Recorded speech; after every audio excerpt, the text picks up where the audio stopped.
and welcome to Season 3, Episode 26 of Pro Wrestling's Top 50. I'm your host, Travis McNeil, and today we continue our countdown of the top 50 matches in ECW history with match number 25 on our list as we officially enter the second half of this countdown. Today's match is the I Quit match between Tommy Dreamer and C.W. Anderson from the Guilty as Charged 2001 pay-per-view held on January the 7th, 2001, which would ultimately end up being the final ECW pay-per-view. And although it wouldn't be the final ECW show altogether, it kind of feels that way when watching it back now. I've talked about this before. This was one of only 2 ECW pay-per-views that I actually ordered on pay-per-view. Of course, I would order the ones at the tail end of ECW's life cycle. But I was, really excited for the show. Had no other way of accessing ECW with the TNN show being done. At this point, the Hardcore TV show had wrapped up too, so it really did feel like that swan song of ECW. But unbeknownst to me, I didn't have the internet, so I didn't know Hardcore TV had stopped, and I was still optimistic that ECW is going to keep on, trucking and get another TV deal, and we would get Living Dangerously in March, and everything would be great. This match, I feel, is really underrated. So this show, again, people have mixed emotions regarding it, but these two, they went to war, and this is an absolutely fantastic match. C.W. Anderson, in and of himself, is a really kind of under the radar, good late ECW story. So this guy started basically as a comedy act. He was part of the Dangerous Alliance, which was Louis Dangerously, the former sign guy Dudley's new character, where he was spoofing Paulie Dangerously, and he created basically this stable of all of these duds. C.W. Anderson being one of them, basically being a fake Anderson. He has no relation whatsoever to the Anderson family, but he was the Arn Anderson of that group, much like how Arn was in the original Dangerous Alliance in WCW. But that said, it turned out that C.W. was a great wrestler.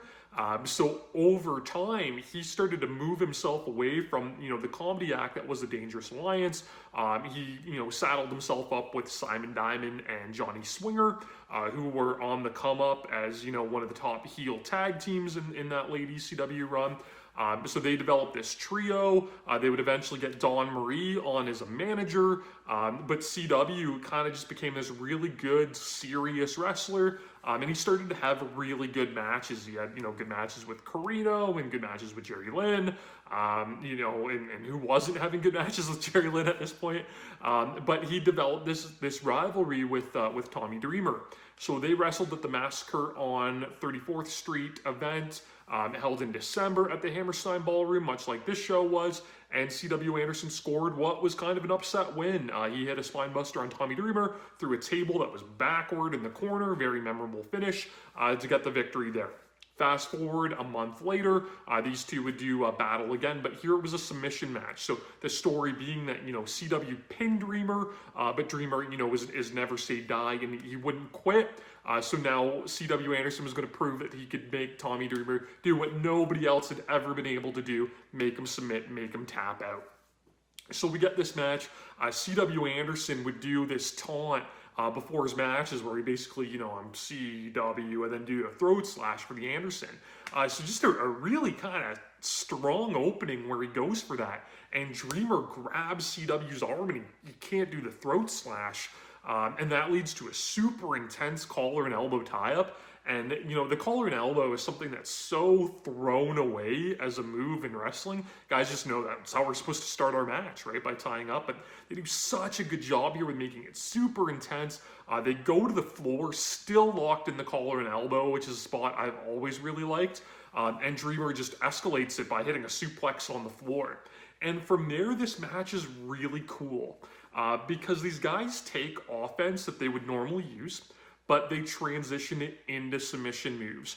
But they also, have the violence in that ECW kind of style Tommy Dreamer brawl, but they target that around limbs and stuff like that, and it all plays into this, I quit stipulation that they have on here, and it comes across as really, really good. And this is a match I liked it at the time. I find it way better now, and it's a match that would, throughout time kind of become a CW Anderson staple. So I don't know if you've seen a lot of CW Anderson post ECW, but he did an I Quit match in CWF Mid-Atlantic with Rick Converse, which you can probably find on YouTube a few years back that was really good. If you watch season 1 of my show, he actually made a match on the top 50 matches of 2020, which kind of seems a little weird, but he had an I Quit match with George South for the AML promotion in Georgia that was just unbelievable. It was brutal, it was bloody, it was barbaric, it was kind of funny, and just really, really worked for me. So if you haven't seen season 1, go back and watch that video, check that match out. It's available on the High Spots Wrestling Network. But yeah, this is great. They do a great job here. So we get blood on both guys. Tommy Dreamer uses a wrench to bust open CW, and then digs the wrench like into the cut, which I really liked. It was that throwback to Magnum and Tully from Starrcade, in their I Quit match with the piece of the broken wooden chair.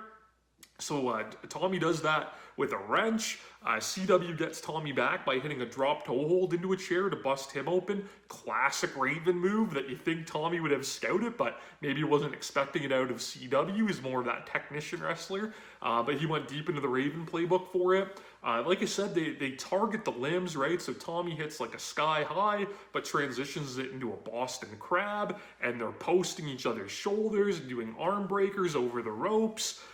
Tommy's busting out stuff I'd never seen him do up until that point, like dragon sleepers and all of this cool stuff. Tommy puts a chair around CW's arm and hits that arm with a chair, and CW crotches Tommy on an open chair, and the chair actually gets wrapped around Tommy's knee, and CW hits that with another chair. It's really good, brutal stuff that fits ECW, but like I said, it really incorporates into the I Quit stipulation that they have.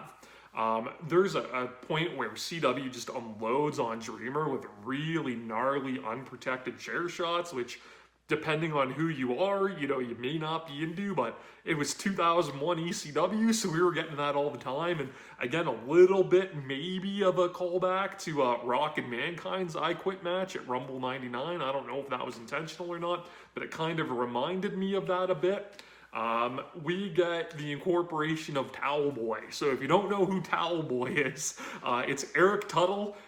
He was the Towel Boy for ECW. So if you went to an ECW show, in between matches, he would put a towel over the ropes and kind of run around and dry off the perspiration from the ropes. And while he would do that, the crowd would chant like, "Go," as he made his way all the way around the ring. So this kind of became a thing.